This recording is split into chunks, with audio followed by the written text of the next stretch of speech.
This is a demonstration of U.S. Security Associates P3 technology.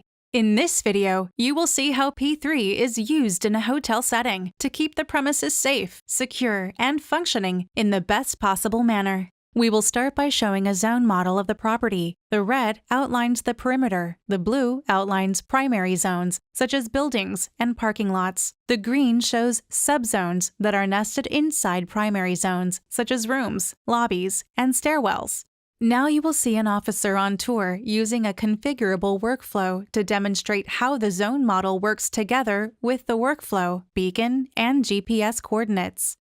The officer using the P3 technology is equipped with a P3 mobile device. This device is used to demonstrate safety checks, record unusual or suspicious activity, and document potential safety hazards. The tour begins when the officer heads out of the hotel lobby and walks towards the south parking lot. The parking lot is a GPS-enabled zone. The P3 mobile device knows when the officer crosses the threshold of the GPS zone. It knows how to identify the zone by using the zone model. As the officer crosses into the GPS zone, up comes a configurable workflow. In this case, it's a safety workflow, and it's prompting the officer to confirm that he or she is wearing a safety vest. If the officer answers yes, then a signature is required to confirm. If the answer is no, then the supervisor is notified of a potential safety violation, or the officer will be supplied with a safety vest.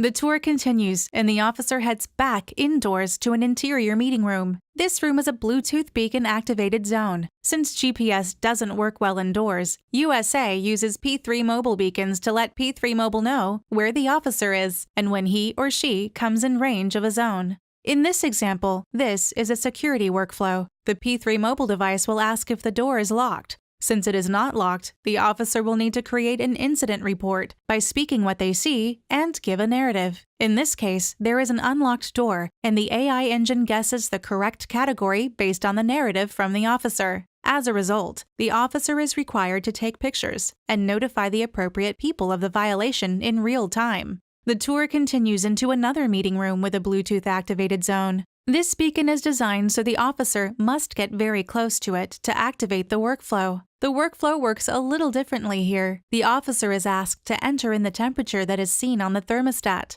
The officer then enters what they see, 71 degrees, and the workflow knows that's too warm for a meeting room. So the workflow requires the officer take a picture and will notify maintenance to come assess the situation and to adjust the thermostat. These workflow examples were created for demonstration purposes. They are customizable to any facility's needs. They allow the officer to keep their head up and situationally aware, and only when the workflow fires does the officer need to respond.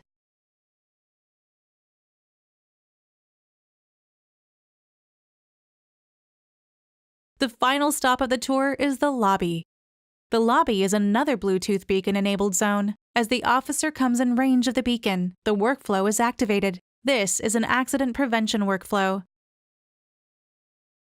Are there any hazards present? If the officer answers yes to this question, they are sent to a checklist. In that checklist, the officer must confirm they put out a wet floor sign and notify a maintenance staff member, and most importantly, waits until the maintenance staff member arrives. This exact workflow was used in a movie studio in California to reduce their safety hazards by 45%. It's not enough to see a problem or identify an issue. Officers will act with the power of P3 and mitigate risks.